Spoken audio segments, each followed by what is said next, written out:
The crying in the Ashveld rain had no business being this foreign. Kale had patrolled the Ashveld's eastern edge for 6 years and learned its moods the way a man learns a difficult neighbor, cautiously, with respect for what he didn't understand.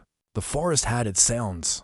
The creak of iron wood, the low murmur of the Selwyn Creek, the occasional shriek of something dying in the undergrowth. Clean sounds, honest ones.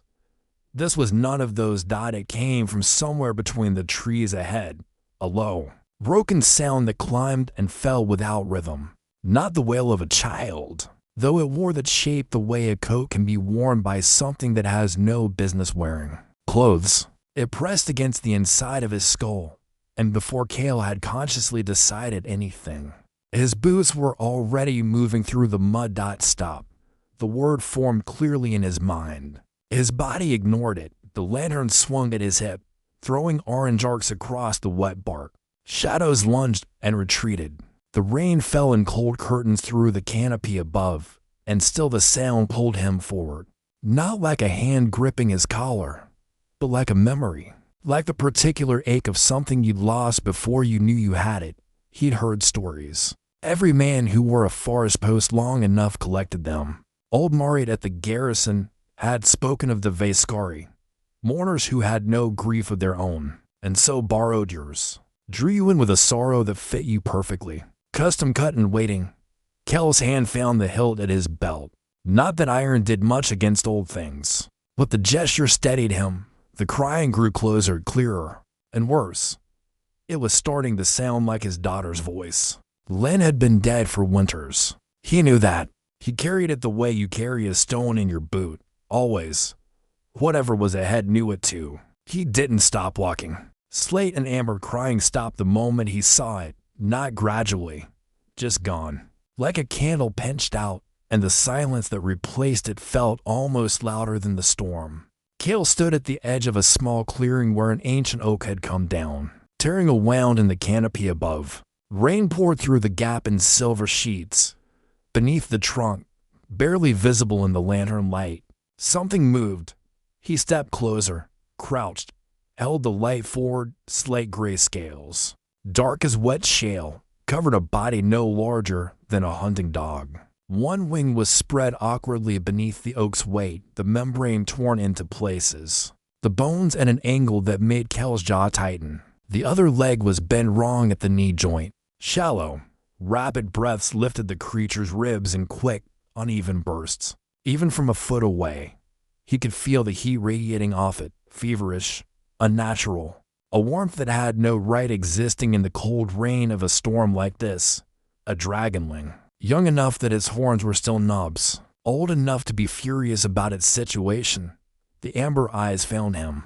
Whatever else the creature was, broken, burning, trapped, the gaze was sharp, ancient in the way that had nothing to do with yours. It looked at him the way a king looks at someone who has just walked uninvited into the throne room. Then it snapped. The small jaws came forward with everything it had left, which wasn't much. But the intent was pure. A warning, a refusal. I am not a thing that needs saving. I am not yours. Kale didn't flinch. He'd had that same look turned on him before. Soldiers pulled from burning buildings. Drowning men hauled onto riverbanks. Pride and pain wore the same face.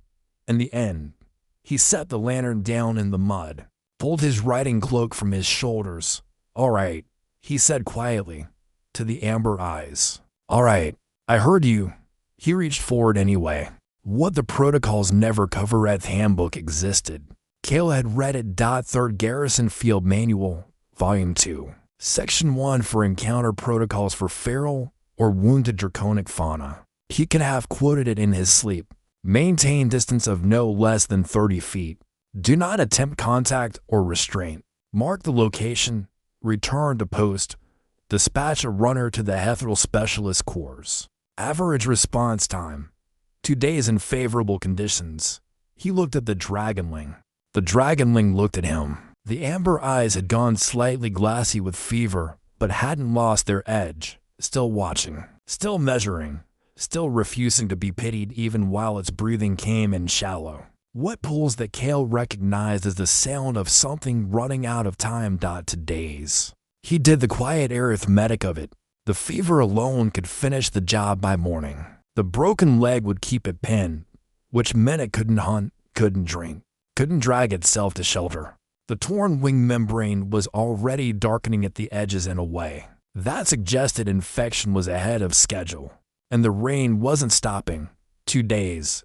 Cale took off his field jacket. It was a good jacket. Reinforced shoulders, oil waxed against weather, his name stitched inside the collar, and his wife's handwriting. Back when she still did things like that. He folded it once and set it down beside the lantern, rolled his sleeves, opened his pack, and began taking inventory with the calm efficiency of a man who had already made his decision and saw no further use in discussing it with himself. Splinting materials, partial roll of linen bandage, tin of wound sob meant for horses, which was close enough, his spare shirt, which could be cut, water flask. The Dragonling watched every movement. When his hand came near it this time, the snap was slower, weaker. He paused. Let it make contact, just his knuckle against its snout. Let it understand he wasn't afraid. 2 days is too long. He told it simply. He got to work. The weight of a bad idea 20 minutes was generous. It felt longer, on his knees in the mud. Rain soaking through his shirt to the skin while he worked the problem of the fallen oak. The way you work any problem that has no clean solution, methodically, without hurrying, accepting the discomfort as the cost of the task. The branch he found nearby was thick enough to serve as a lever, green enough not to snap under pressure. He wedged it beneath the trunk, found purchase, and threw his weight against it in slow increments. The oak groaned. The Dragonling went rigid and silent in a way that was somehow worse than the crying had been, a held breath stillness. Braced against pain it couldn't explain or prepare for. Almost, Cale said. He wasn't sure why he kept talking. It seemed important. The trunk shifted. The wing came free with a sound he chose not to think about. The second bite attempt caught the back of his hand, shallow, more reflex than intent. He noted with detached professional interest that even fevered and half-crushed, the creature's teeth were extremely good. He pressed the linen against the cut, kept moving. The leg took longer. He'd splinted worse, on worse patients, in worse conditions. But those patients had generally understood that he was helping. He worked the broken branch into 2 usable lengths, cut strips from his spare shirt, and bound everything with a firm, economical wrapping of someone who knew the difference between tight enough and too tight. Not perfect, firmly enough. He sat back on his heels, looked at what he'd done, looked at the Dragonling, which had exhausted itself and was listing slightly to one side. The amber eyes half-lidded, the rapid breathing unchanged. Then he did the thing. He slid both hands beneath the small, burning body and picked it up. It was heavier than it looked. Fever warmed through his shirt. It made a sound, low, involuntary, nothing like the crying, and didn't bite him. He stood, adjusted his grip, started walking back through the dark. What he carried it went rigid first. Every muscle in the small body locked at once the moment his arms closed around it, a full, instinctive bracing, ancient and total.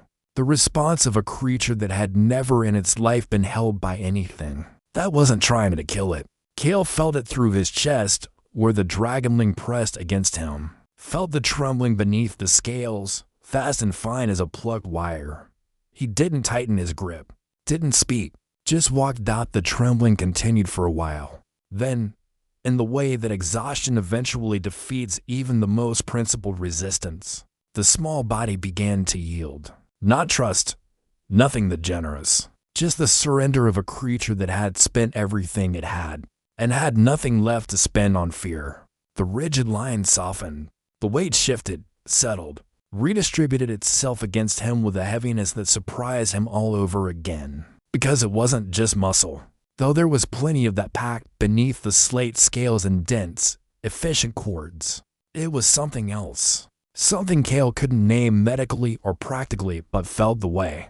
You feel a change in elevation, a pressure in the chest, a subtle recalibration.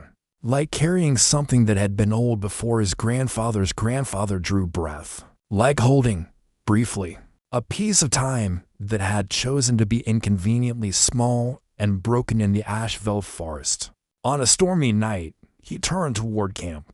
The lantern swung at his hip, casting its small orange argument against the dark. The rain continued, indifferent. His boots found the path without his eyes needing to confirm it. 6 years of the same ground. Learned below the level of thought. The Dragonling's breathing was still shallow, still too fast, but it was breathing. Its head had come to rest against his collarbone without either of them deciding that should happen. Cale looked down once, then forward. He had a long walk, a dead fire waiting, explanations he couldn't yet imagine forming. He walked into the dark anyway. The storm had been loud before. Now it was something else entirely, a living thing, a wall of white that erased the tree line, erased the ridge, erased everything Cale had spent the last hour burning into his memory. The path between the two pines, the dip where the creek ran shallow, the leaning rock that pointed east. Gone. All of it swallowed without so much as a warning. He felt the exact moment the Dragonling went under. The small body had been trembling against him for the better part of an hour, claws hooked into his jerkin, each shuddering breath a kind of argument for survival. Then the trembling stopped, and the weight shifted, slack, total, the dense and boneless heaviness of the unconscious. And Cale pressed his hand flat against the creature's side and held it there until he felt the rise and fall. Faint, but there. He stood still for a moment, just a moment, long enough to understand that waiting was not an option, that shelter was not coming to him, that no one knew where he was, and no one was going to. Then he walked, not toward anything. There was no toward anything. He walked because movement was warmth, and warmth was time, and time was the only currency he had left to spend. He tucked the Dragonling deeper inside his coat, bowed his head against the wind, and chose a direction with nothing more than instinct and stubbornness to justify it. He walked. The radio had given out some time in the last hour, a soft crackle, then silence, then nothing no matter how many times he clicked the receiver or smacked the casing against his palm. He'd stopped trying. Dead weight on his belt now. Same as the hope that anyone was close enough to hear him anyway. His hands had taken the worst of the wire on the eastern fence. He hadn't noticed it happening, which was how it always went. The cold numbed the pain before the pain could introduce itself. And you only found out later, when you looked down and saw the dark lines crossing your palms like bad news written in a language you already knew. He wiped them on his thighs when he could. When he remembered, it didn't help much. Somewhere behind the curtain of rain, his squad was moving, or sheltering, or searching. He didn't know which. Sound did strange things in weather like this, folding back on itself, dropping signals into nowhere. He called out twice and heard nothing return but the storm's indifference. He could not put the Dragonling down. He'd considered it once, just to rest his arms, and the thought had lasted about 2 seconds before the cold reminded him what wet ground at this temperature meant for something that small and that still. So he kept it against his chest and kept moving one foot and then the other, while the night leaned in from every side like it was curious to see how long he'd last. He almost missed it. He'd settled into the rhythm of walking the way you settle into pain, by stopping fighting it, by making it the whole world, and his mind had gone somewhere flat and automatic. 1 foot, the next, the wind at his left shoulder, the ground sloping faintly upward or downward, he couldn't always tell. Then the creature moved. Not much. A shift, a contraction, the small muscular adjustment of something returning to itself from a very long way away. One claw tightened against his sternum, reflexive, involuntary, and Cale's whole body answered before his mind did, arms drawing in, posture curving instinctively around the fragile weight like a parenthesis. He looked down. The Dragonling's eyes were open. Barely. The pupils were blown wide and glassy, the irises reduced to thin rings of color, and there was something unfocused in the gaze. Not seeing him, not seeing anything, just open the way that sick things sometimes open their eyes without it meaning they were truly back. Fever light, distant. Then came a sound. He felt it before he heard it. A resonance that moved up through the animal's rib cage and into his own chest, low and continuous, somewhere between a purr and a frequency. Not distress. Something older than that. Something that might have been, in better circumstances, comfort. Kale adjusted his grip, tucking the Dragonling fractionally higher, fractionally closer. "Still here," he said quietly. His voice came out rougher than he intended. "Keep breathing." The eyes stayed open another few seconds, then closed again. But the sound continued, steady and low, vibrating against his sternum the rest of the way through the dark. There was something in the look that he couldn't name and didn't try to. The eyes were amber, deeply, almost impossibly amber, the color of old resin, of light through honey, and in the dark and the cold and the rain, they caught some sourceless illumination and held it, the way certain things hold light long after the light itself has moved on. The Dragonling looked at him, not through him, not past him, at him, with something that, in a human face, he might have called recognition, or resignation, or the specific exhausted piece of a thing that has decided, for better or worse, to stop fighting its circumstances and simply rest them on someone else for a while. It lasted only a moment, long enough to be strange, long enough to lodge itself somewhere behind his ribs where he suspected it would stay. Then the amber went dark, the thin lids drawing closed, and the low resonant sound wound down like something mechanical losing power, gradually, without drama, until there was nothing left of it but the memory of the feeling in his chest. The trembling in the small body eased by degrees, the rigid tension of fever struggle softening into something that was either rest or the thing that came after rest, and Kale made himself not calculate which. He knew how not to think about things. It was a skill. You build a wall between yourself and the conclusion, and you put your eyes on the ground in front of you. He kept walking. He noticed it the way you notice a headache leaving. Not the presence of something new, but the absence of something old, and then gradually, carefully, the understanding that something had replaced it. His hands had been numb for the better part of an hour. Not painfully numb, not the sharp electric numb of early cold, but the deep administrative numb of the body that has quietly reassigned resources and stopped sending updates from the outer territories. He'd accepted it, filed it away with the dead radio and the missing squad and the absence of any identifiable landmark. One more thing that was simply the current condition of the world. Then, without announcement, his hands were less numb. He looked down, half expecting something he could see, some visible explanation, but there was nothing. Just the Dragonling against his chest, still and breathing, and his own arms wrapped around it, and the rain doing what rain did. The warmth moved the way deep warmth moves, nothing like the frantic surface-level heat of friction or exertion. It was slower than that, more patient. It traveled through the meat of his palms and up the tendons of his wrists and into the muscles of his forearms that had been clenched for hours. And where it went, the clenching eased. And where the clenching eased, he realized for the first time how much it had been costing him. He thought, distantly, that he should probably understand what this was. He kept walking instead, but his hands, for the first time in hours, felt like his own. He stopped walking without deciding to. It was the right hand he noticed first, the worst of the two, where the wire had caught deepest along the base of his fingers. He'd torn a strip from his undershirt sometime in the first hour and wrapped it badly, more to keep from looking at it than out of any real medical optimism. The wrapping had long since soaked through and unwound itself, and he'd let it go, dangling for his wrist for a while before the wind took it. The cuts were closed. He turned his hand over slowly, the way you move when you're not sure the thing you're seeing will survive being looked at directly, but stayed. Pink seams where the wounds had been, new skin with that faintly glossy quality of something recently finished, edges clean and settled as if they'd had days rather than hours. He touched one with his thumb.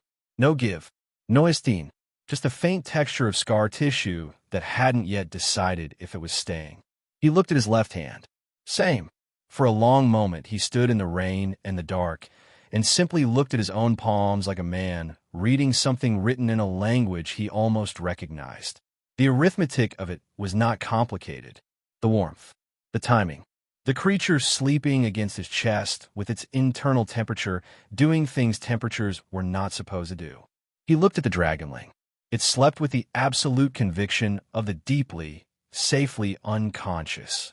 Kale exhaled once through his nose, filed it carefully in the folder labeled "Figure This Out Later," which was getting fairly thick at this point. Then he kept walking.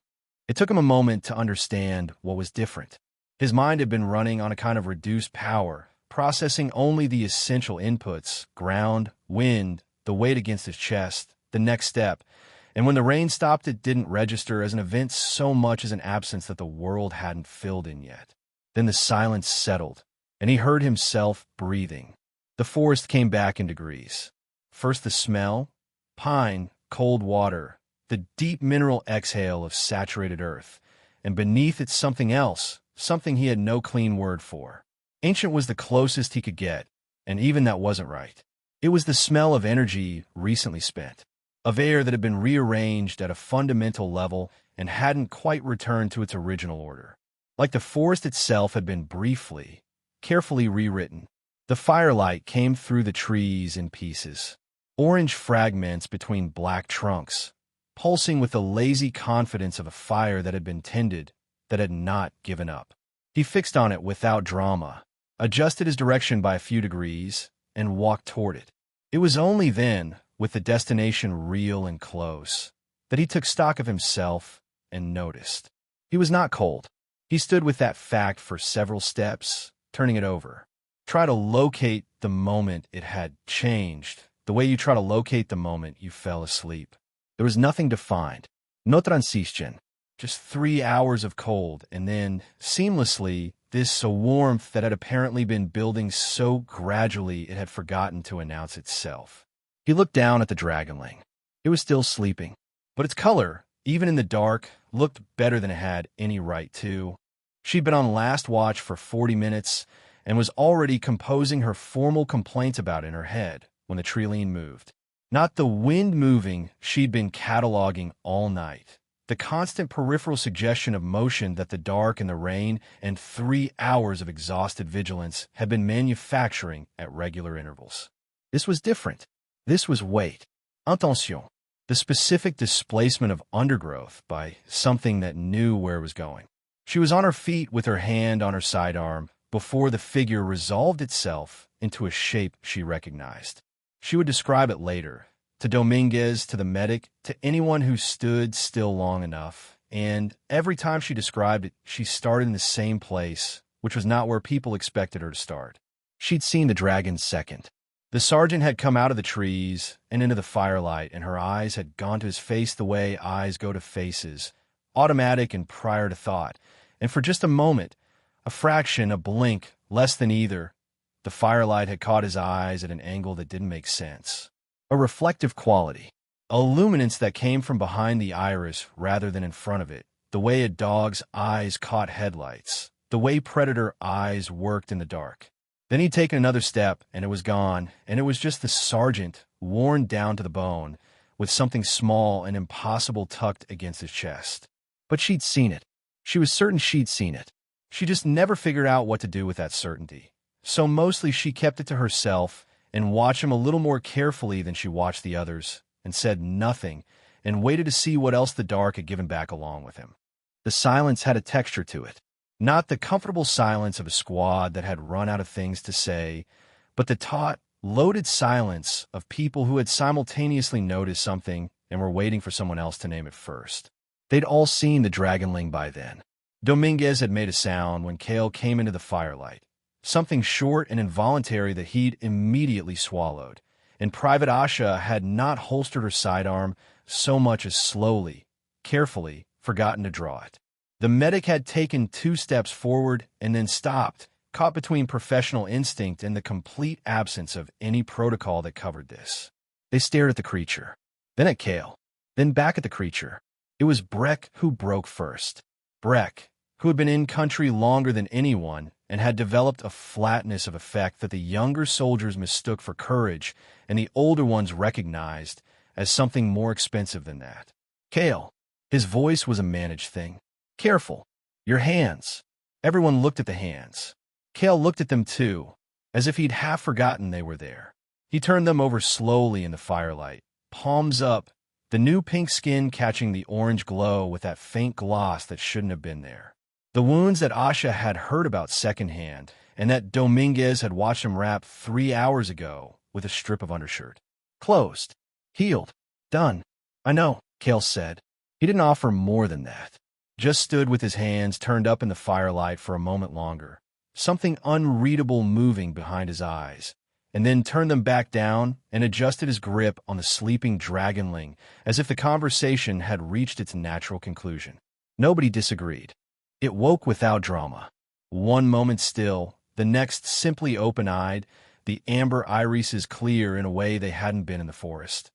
The fever gloss gone, the focus returned, something alert and measuring behind the gaze that made at least 2 members of the squad take a small, instinctive step backward.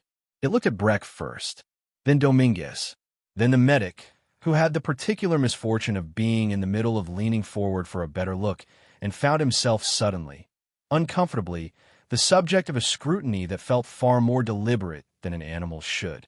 It moved through the circle methodically, unhurried, as if conducting an assessment it had every intention of completing before making any decisions. Then it found Kale. Something in the small body eased.